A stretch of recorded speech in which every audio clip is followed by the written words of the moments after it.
Welcome viewers to the NPTEL lecture series on the calculus of variations. This is the sixth lecture of the series. Now, we will start the discussion on the main topics. We will start with the fundamental concepts of the calculus of variations.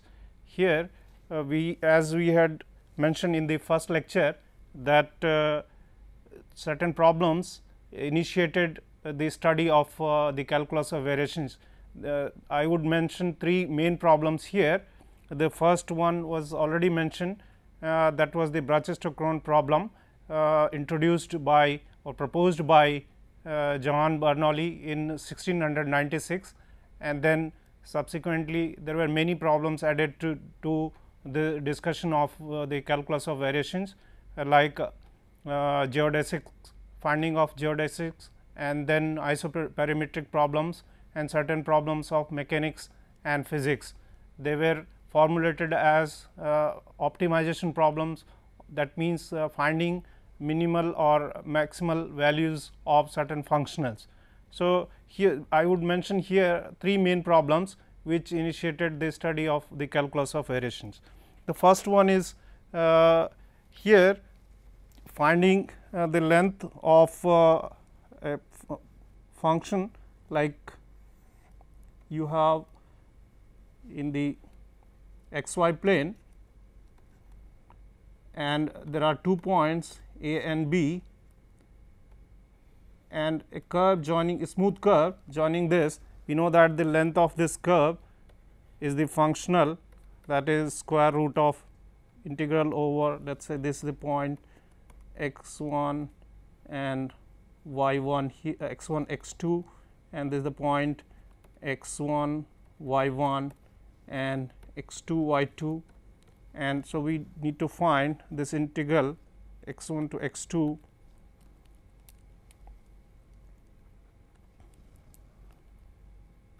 integral x 1 to x 2 of this d s, where s is the arc length and it is given by x 1 to x 2 square root d x square plus dy square. This is a plane curve. So, we have x and y variables only. In general, if we have 3 dimensional curve, then d s would be square root of d x square plus dy square plus d z square. So, here there are only 2 variables. So, we have this. Now, if we treat x as parameter and take y as a function of x, then if we take y as a function of x like this. So, this is y x, for each x here the value this is x y comma y x point on the curve, that is the graph of the curve. Then this L y is given by x 1 to x 2 square root. So, this becomes 1 here. So, x is a function of x itself, that is the identity function, and so dx by dx gives you 1 plus dy by dx square, and this dx comes out here. Now, x as a function of t, y as a function of t, and t has range t 1 less than t less than equal to t 2, then L y can be given as t 1 to t 2 square root. Then we take dx by dt square plus dy by dt square, and then this dt comes. So, we can use any of these as functional defining the length of the curve y. So, here we need to find a curve such that the length is minimized, and we know the answer is the straight line joining these 2 points A and B. So, this is the first elementary problem of the calculus of variations. The next one is, we have seen that the surface area A s is given by, we know that this is double integral over the surface S of the element surface area d s. here you have 3-dimensional figure x, y, z, and this is the surface bounded by the curve, let us say C here, and this is surface S. So, here element area is d s, and we have seen that this the outward normal becomes actually we need to fix which one to define as outward normal, because there are two directions, one is the upper one and then the other one is in the down side, that is also the normal to this surface. So, which one to call outward? Here we take the convention that we take this curve C as positively oriented when we take this as anti-clockwise, and if we consider this situation, the same surface is here and we take the positive direction of C like this, then and the element d s is here, then the normal will be downward like this. So, we have to see that here the positive direction of C, that means this is an oriented surface. The upper side here is taken like this when the direction of this curve bounding the surface. Actually, we are considering the downside of the surface, and then the positive direction is the reverse direction of the earlier one, and so and outward normal in then will be the downside downward normal to the this one which we had considered, just minus of this n cap here will be the n cap in this situation. So, we need to fix the orientation of the surface at the beginning, and then see which side we are considering as the positive side of the surface. So, here this we had seen that d s is actually, now here if we parameterize S as like position vector of this point P here like this. So, this is position vector, that is r here, and it will be a function of two parameters u v. So, we take x u comma v I plus y u comma v j plus z u v k, that we had already explained, and then we know that this element area d s is nothing but r u cross r v, absolute value of that d u d v. And so, here now actually we know that this one can take as, so it n cap. So, this will be nothing but a s will be over this s, and absolute value of this n cap d s.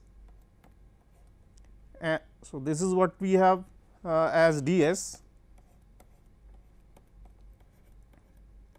Now, this n cap d s will then be, now if we define this capital N as r u cross r v, then we know that this is normal to the surface, because this r u and r v constitute the tangent plane, and so r u cross r v gives you normal to the plane described by r u and r v vectors, and so this n cap is the unit normal, which will be nothing but n cap, this capital N cap n arrow over this absolute value of this vector n.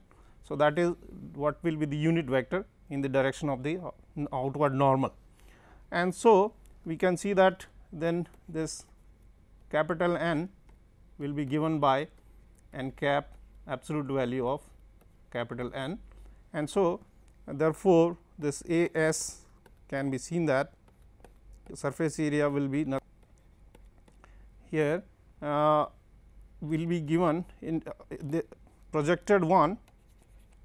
Let us say this r is the projection of this on the u v plane, rather here we are taking x y. So, we will take that a particular case here this is d, this is a projection of the surface on x y plane, and if we take projection on u v plane, that we will denote by r. So, r, and so this will be nothing but absolute value of capital N du dv, because absolute value of n cap is 1. So, that is what we will have, where r is the projection of S on u v plane. So, that is what will be the formula for finding the surface area. In particular, if we take this case where surface is projected onto x y plane.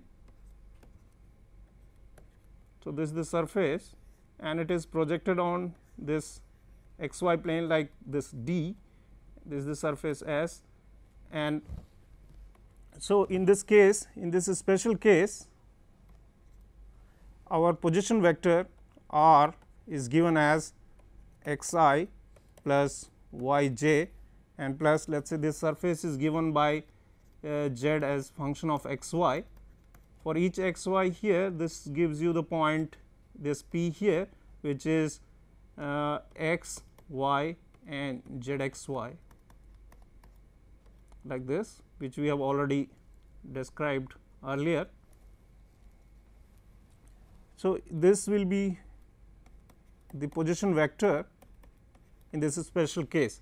Usually, if we take u v as parameters, then this x y will be functions of u and v, but now we are taking x and y as itself as parameters, and then z is a function of x and y. And then in this case, you can see that n, which is nothing but r x, now u is x.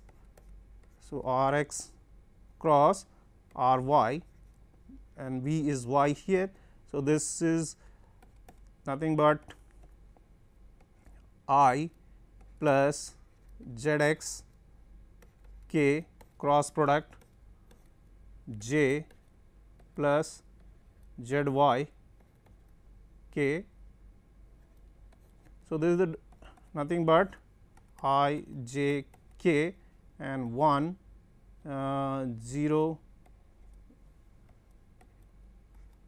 z x here and 0 1 z y. So, that is I times this 0 minus. So, minus z x I, similarly j will give you minus z y k j and plus, and then k component is 1 here k. So, this is what is actually capital N here in this situation, and if we take the downside, then we will have to take r y cross r x, which will be minus of n and will be pointed downwards in the case when we take the other as the reverse direction of this as positive orientation, positive direction of C. So, then that will be the orientation of the surface will be just reverse, that will be from the downside of this surface S with here. So, here in this case, so we substitute in this formula that A S is equal to absolute value of this cap du dv over this projection is now on r is now d, this one over d, and this is actually dx dy, u and v are x and y respectively. So, this is nothing but, and so absolute value of this gives you square root 1 plus z x square plus z y square and dx dy. This is what we had already seen this formula. So, this is the proof of that result given here. So, here in this case this surface area where it is taken x y taken as parameter, the surface area is given by this formula, and so this is a function of, so this here L of z,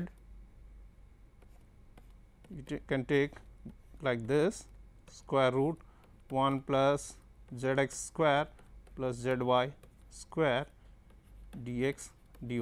So, this is another more general functional here. So, if we change z, then this number L is going to change, L z is going to change. So, this is a functional defined like this on higher dimensional spaces. So, I would mention now these other problems, main problems, that first one was mentioned, that which was Brachester-Krohn problem.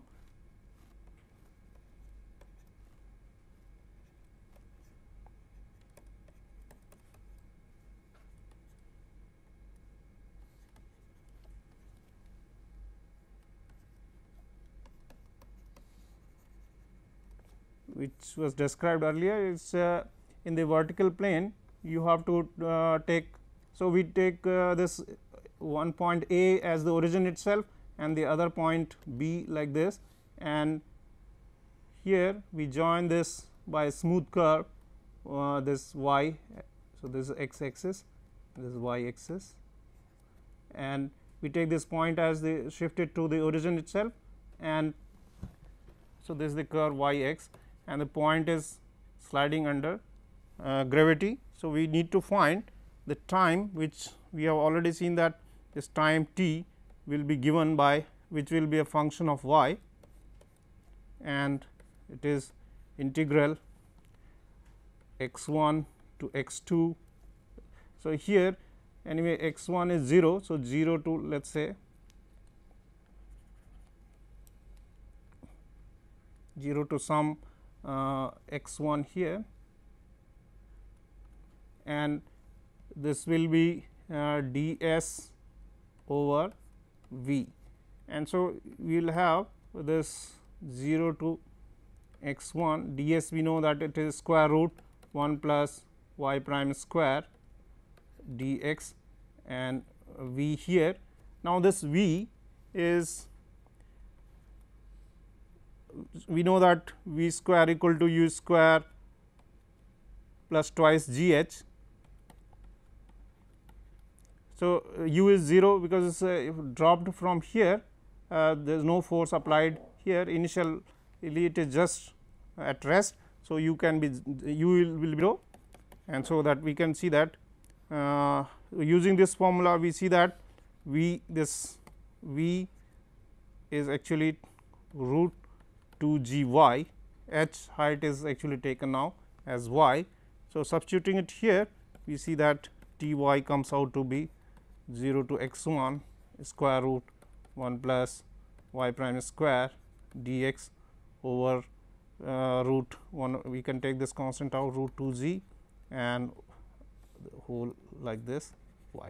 So, this is the functional which for the Brachester-Krohn problem, and we once we develop sufficient machinery to see that what are those functions which optimize this, which give the least value, we will see that the solution of this problem is actually cycloid. So, the y turns out to be cycloid, y is actually cycloid. This is what will be answered once we have sufficient tools developed for solving these problems. The other one is the problem of geodesics.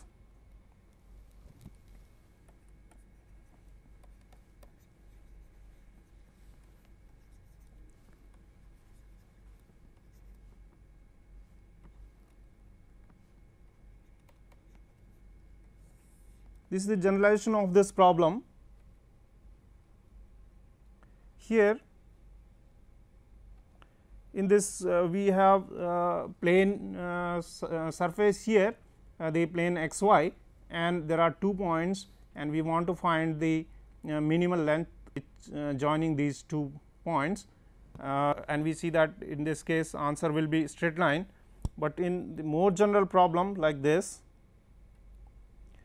we have,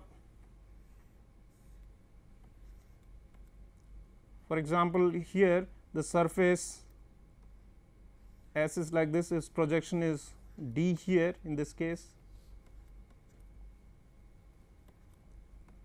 and this Z is given as function of x y. Now, here we take 2 points on this surface A B, and then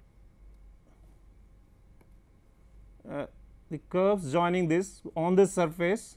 So, there is a point A here, this point B, and this is the curve join these 2 points. We want to find the minimal the curve which has minimal length, and this curve has to be on the surface, and this should have minimal length. That means, you take any neighboring curve, its length will be more than this one. Such curves are called geodesics. So, in the plane thing, geodesics are straight lines. Here like on spheres, these are great circles and so on. We can have various other like cones.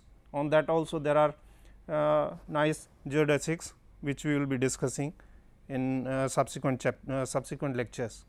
So, here how do we formulate this as a problem of the calculus of variations? So, here we know that again this length formula will be given by so length of the curve. So, here on this we can parameterize this curve like x of t, y of t, and z of t like this. So, let us say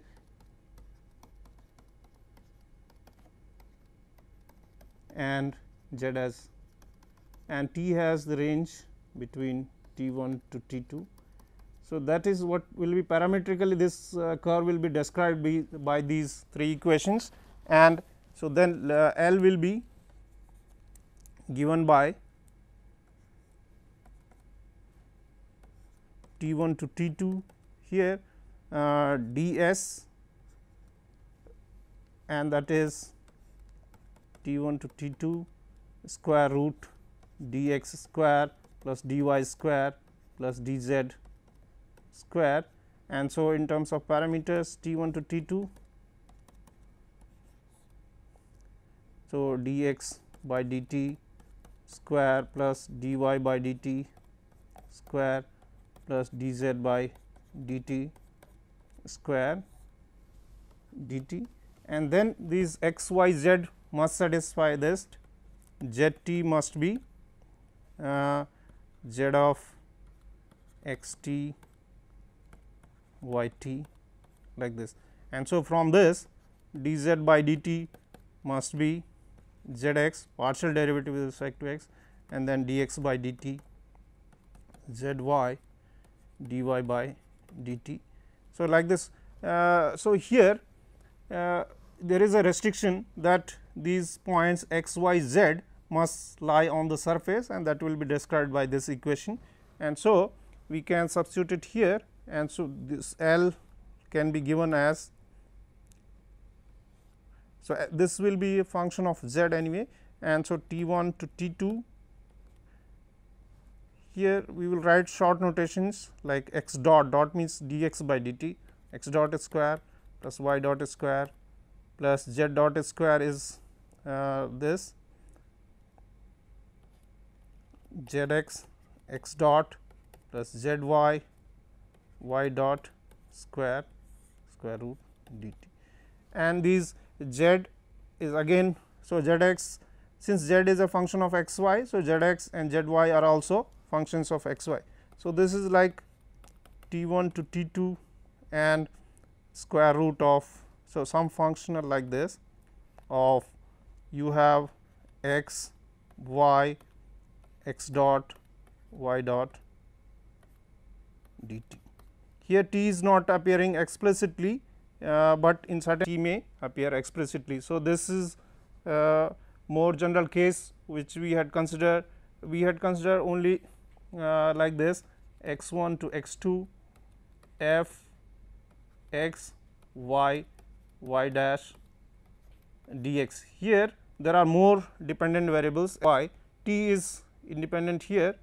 So, we can put t also here, although this is not explicitly function of t. So, there are t is independent variable, x is a function of t, y is a function of t, and x dot y dot So, there are more dependent variables here, there is only one independent variable, more dependent variables x and y. So, this is a situation which we will be dealing with later. So, this is the problem of finding geodesics on surfaces, and then the third one is isoperimetric problem.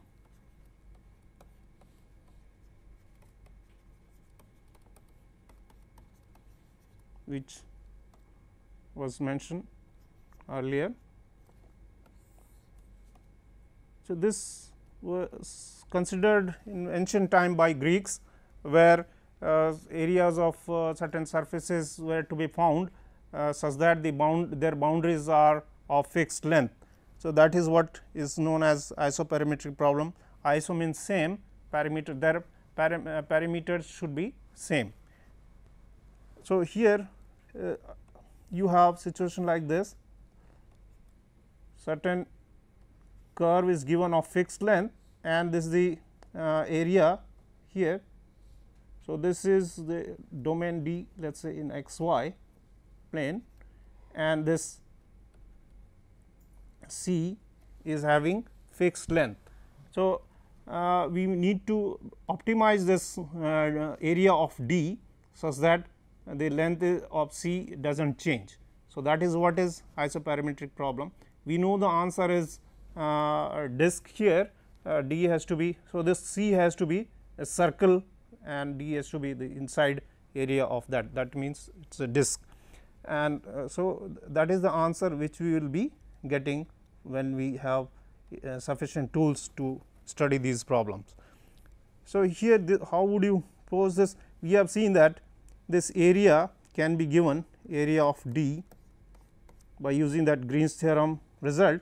We can see that it is given by half of integral over C y dx minus x dy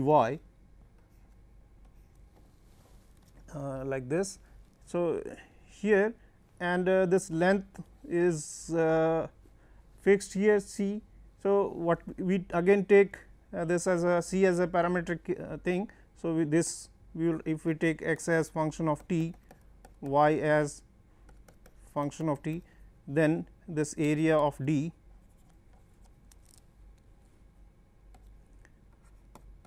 is given by 1 by 2 T 1 to T 2. Here this range is y t dx by dt minus x t dy by dt. It is x dy by. So, this is this is x dy or minus of this we can put here. So, minus of this. So, this is actually x dy minus y dx. So, we can put minus sign here like this. So, here we will have this one, and then the length of this C curve is given, that is T 1 to T 2 and square root dx by dt whole square plus dy by dt whole square.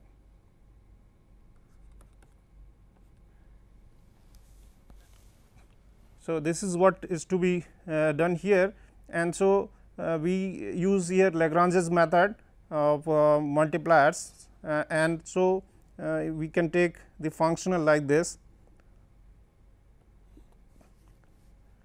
T 1 to T 2 here y x dot minus x y dot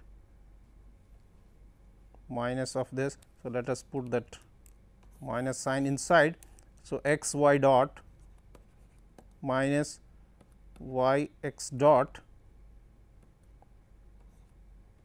plus lambda square root x dot square plus y dot square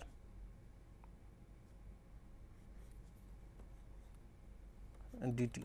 So, this will be the functional which we will consider here. Lambda will be Lagrange's multiplier, which it is undetermined, it will have to be determined. We need to find this x and y as well as lambda here.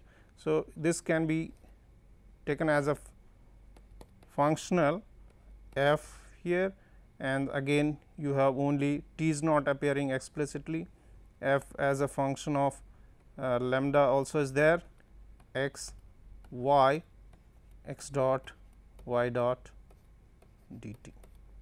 So, this kind of function optimizing. So, these are three main problems actually created lot of interest in the theory of the calculus of variations.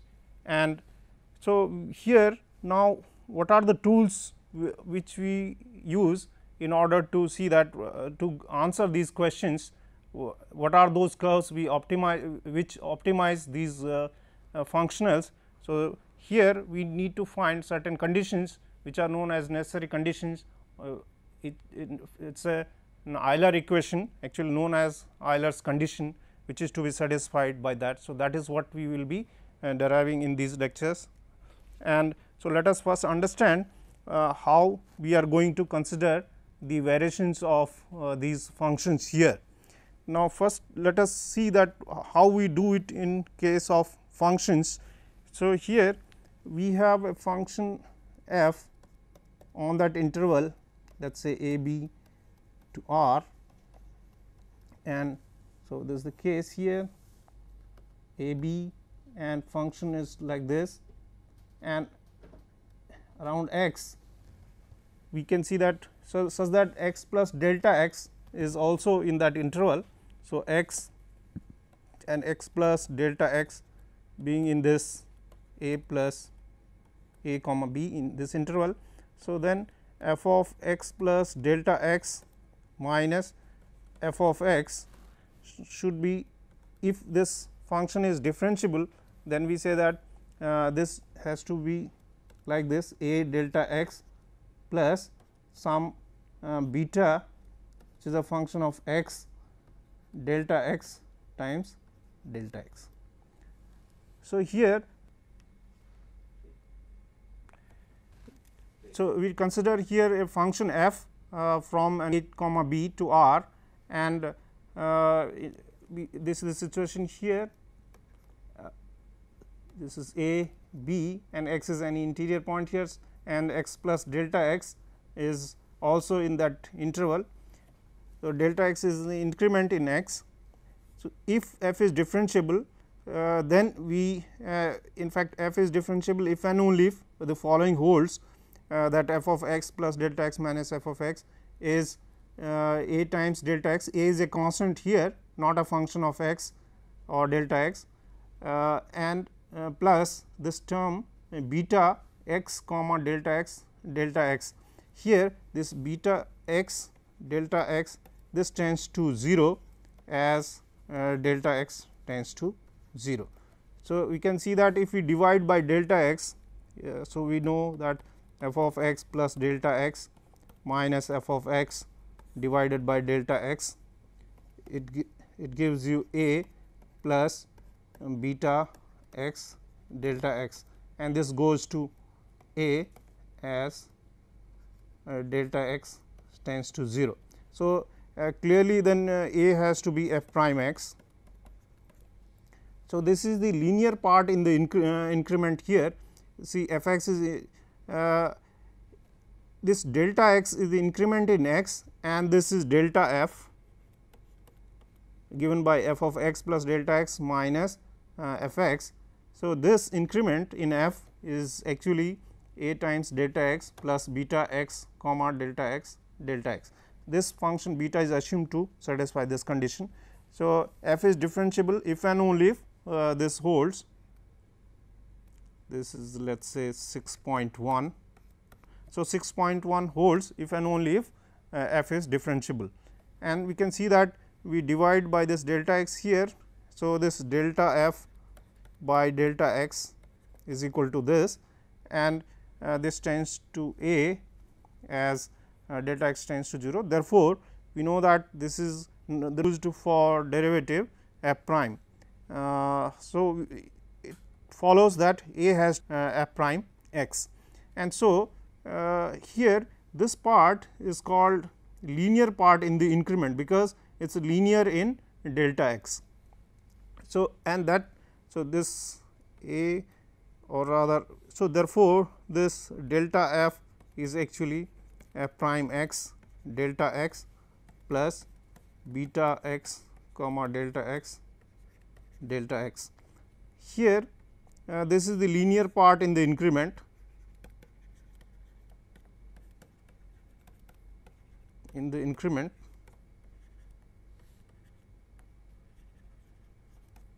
of f, and so this is what is called differential, and so this is called differential and denoted by df. So, df is actually f prime x delta x. So, this is the differential of f, and this clearly prime x is the differential coefficient, because the coefficient of the differential delta x here, because now if you take f x equal to x, we know that dx equal to delta x, and so we can replace this.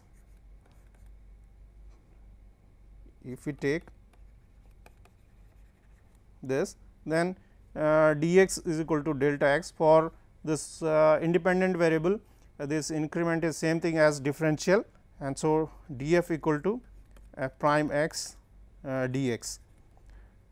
So, that is what we frequently use, that we just say that dividing by dx we get actually, which is a layman's language of saying that you divide by dx and you get f prime x.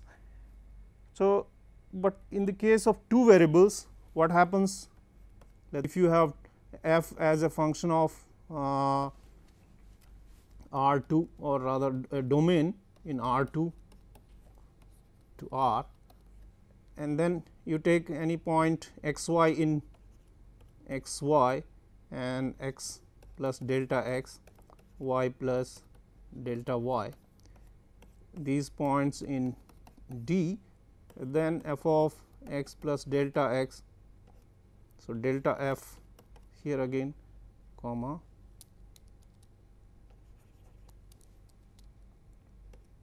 y plus delta y minus f of x y is given by, in the same manner it will be a delta x plus b delta y plus some beta x y delta x, square root of delta x square plus delta y square times square root of delta x square plus delta y square,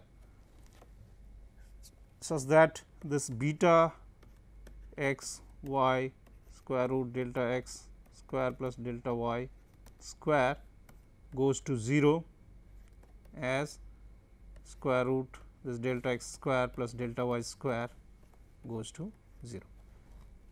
So, we say that f is differentiable if the following happens, that this is, let us say this is 6.2.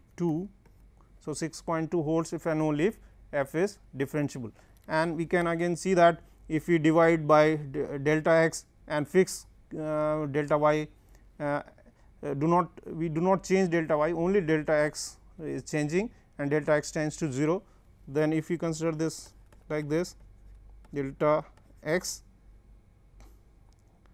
then we have a plus b delta y delta x plus beta x y square root delta x square plus delta y square, and here times square root delta x square plus delta y square delta x. So, this goes to a see, we take, let us say we take delta y to be 0.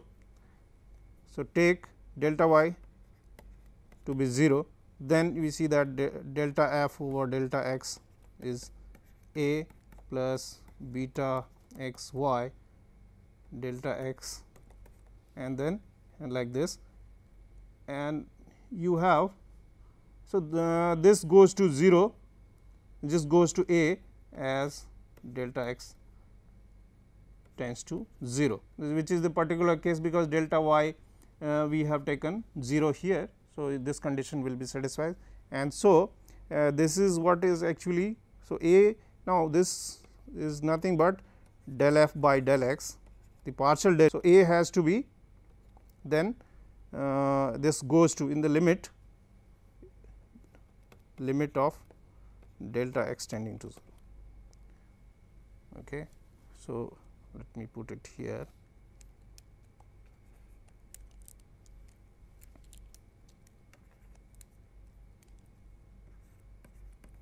Limit delta x tending to 0 of this. So, this is actually equal to a. Similarly, we have delta f or delta y will turn out to be b. So, we can see that here this delta f is actually f x partial derivative delta x plus f y delta y plus beta x y square root x square plus delta y square root delta x square plus delta y square. And we have this as delta x is same thing as dx plus f y dy plus beta x y square root delta x square plus delta y square root delta x square plus delta y square. And so, this is the linear part in the increment, linear part in the increment.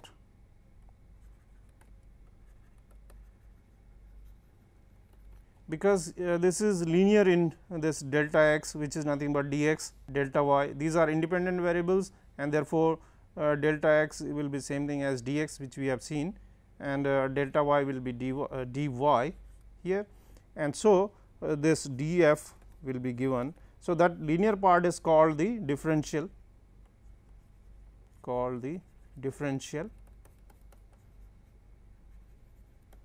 and so df is given by f x dx plus f y dy. So, that is the situation for functions. Now, let us see in the case of functionals. So, we have I y here. Now, we give increment to, like we gave increment to x, we give increment to y, and what happens to the increment to I. So, this is the functional I here. So, if we consider this y plus delta y. So, what is that delta y we mean, and what is the functional this, and then delta I will be given by I y plus delta y like this minus I y. So, how do we define this? That is what is to be seen. What is this delta y here? So, what we do here, let us say we have, and there are these 2 points a and b, and this is the curve y x, and this is the neighboring curve y 1 x. So, these y 1 y x and y 1 x, these are joining these 2 points a and b. So, this is the point x 0 y 0 or x 1 y 1, and this is point x 2 y 2, and these are two functions y x, and let us say let us not use y 1 here, let us say this is y tilde, the neighboring curve here. So, this delta y as a function of x, this is the difference, this y tilde x minus y x. So, at each point here, this is x 1, this is x 2 here, and so at this point x, difference here y x is here, y tilde x is here, and y x is here. So, this is this difference of these ordinates is what is delta y x. So, as x moves from here to here, we get this various values of delta y. So, this is the increment in y, and now what happens, this I, which will be a function of y plus delta y. Now, here I of y plus delta y and minus I y. So, that is what will be denoted as the increment in the functional or variation in the functional. In the same manner, the situation here. So, how do we define the here the actually things here, like we had x going to x plus delta x, the difference is delta x.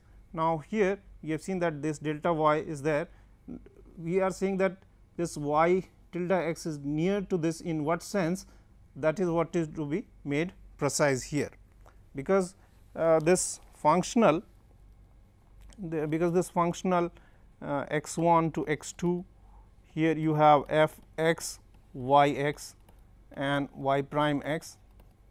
So, it involves y prime x also, y x as well as y prime x. So, what is the variation in y prime x, that is to be seen. For example, if you take this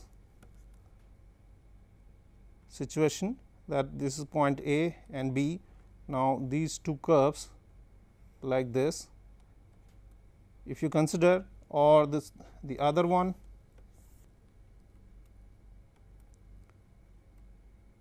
one curve is like this and the other curve is going like this. So, although this is also close to the, let us say this is the original curve, y x is this and this is y tilde x.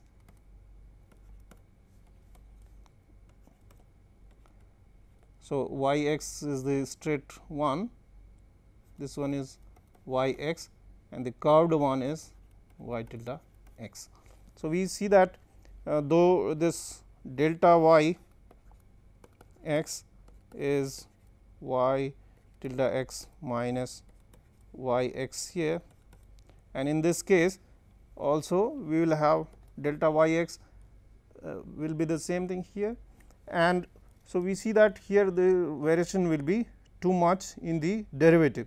So, here although this, if we define this delta y prime x will be y prime x minus y tilde prime x minus y prime x. So, here in this case both these will be close enough. So, if this is less than epsilon, let us say, then this will also be similar to the epsilon distance, but here this thing will be difference will be too much in the case when we take derivatives here. So, we need to define the closeness in the sense of order of proximity. So, that is what we will be considering now. So, we define here the concept of proximity of order k. We say that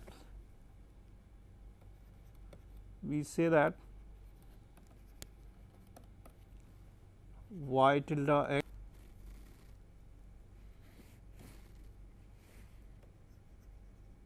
close to each other in the 0 order proximity if for every epsilon greater than 0 there exists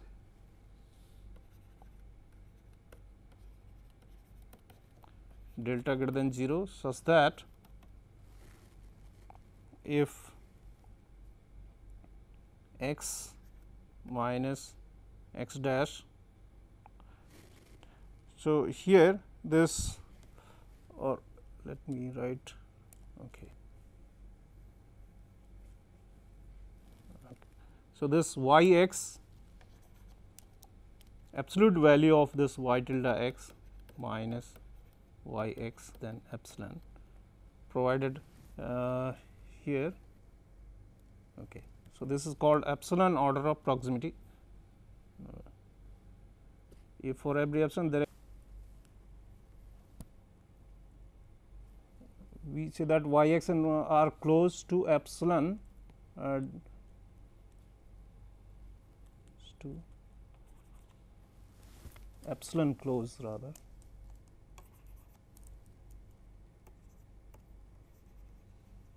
close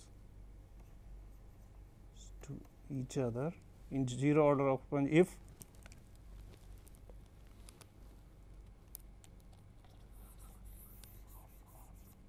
if we have the following thing for all x here. So, this rather we can say maximum over x less than x 1 less than x 2, this is less than epsilon. Now, we generalize this, we say that y tilde x and y x are epsilon close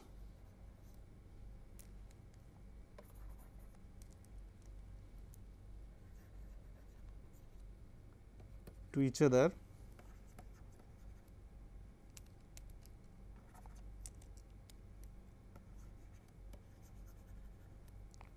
in first one order proximity or rather first order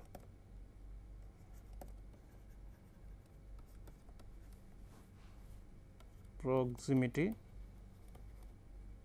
if maximum of x 1 less than x 2, this y tilde x minus y x is less than epsilon also, and maximum x 1 less than x 2 y tilde prime x y prime x is also less than epsilon. So, this can be generalized, and so k order proximity similarly y tilde and y r epsilon close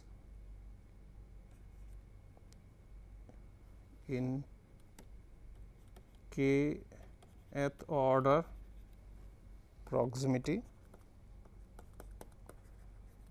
if this y tilde jth derivative x minus y jth derivative x is less than epsilon for j equal to 0, 1, 2 up to k. 0th order 0 means then the function itself. So, that is what. So, they are not only closed like this, see these are only 0 order close, not the first order, whereas this is for first order close, first order proximity of these curves y and y tilde.